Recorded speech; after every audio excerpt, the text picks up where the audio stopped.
switch subjects here. I just had to get reading glasses. Anybody here use reading glasses?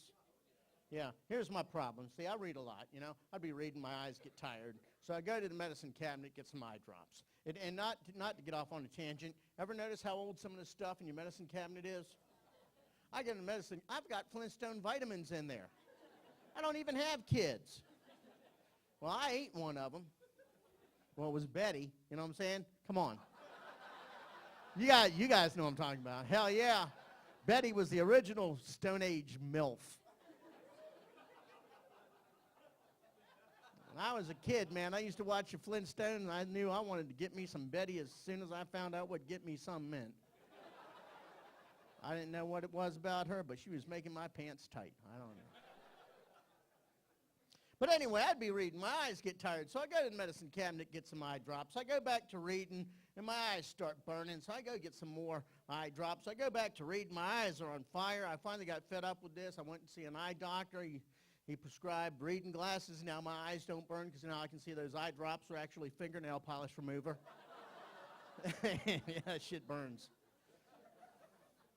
Now over at my brother's house, they don't have a medicine cabinet. What they have is one of those fancy wicker Bed Bath & Beyond shelf things that goes up behind the toilet. You know what I'm talking about?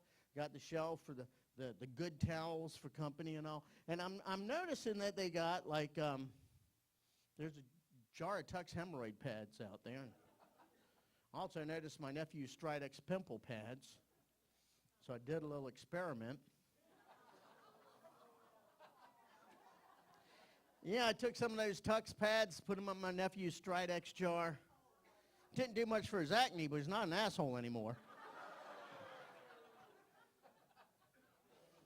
And speaking of, I just recently had a prostate exam.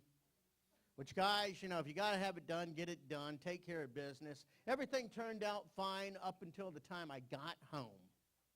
And my nosy neighbor, saw me, and he saw the little wristband that they give you there at the doctor's. He's like, hey, you been to the doctor's? I said, yeah. He goes, what you go to doctors for? So well, I had to have an exam. What kind of exam? So an exam. Well, what kind of exam? The exam. He's like, oh, they checked your prostate. So yeah, they checked my prostate. He goes, well, what'd they do? I said, well, they went in and they removed the second R.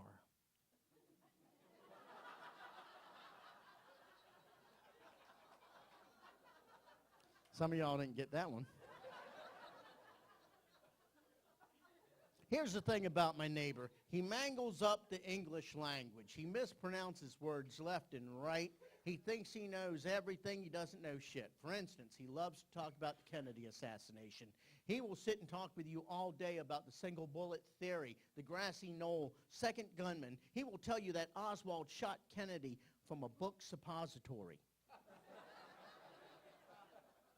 Reason I bring this up is because my other neighbor, Bill, is a narcoleptic.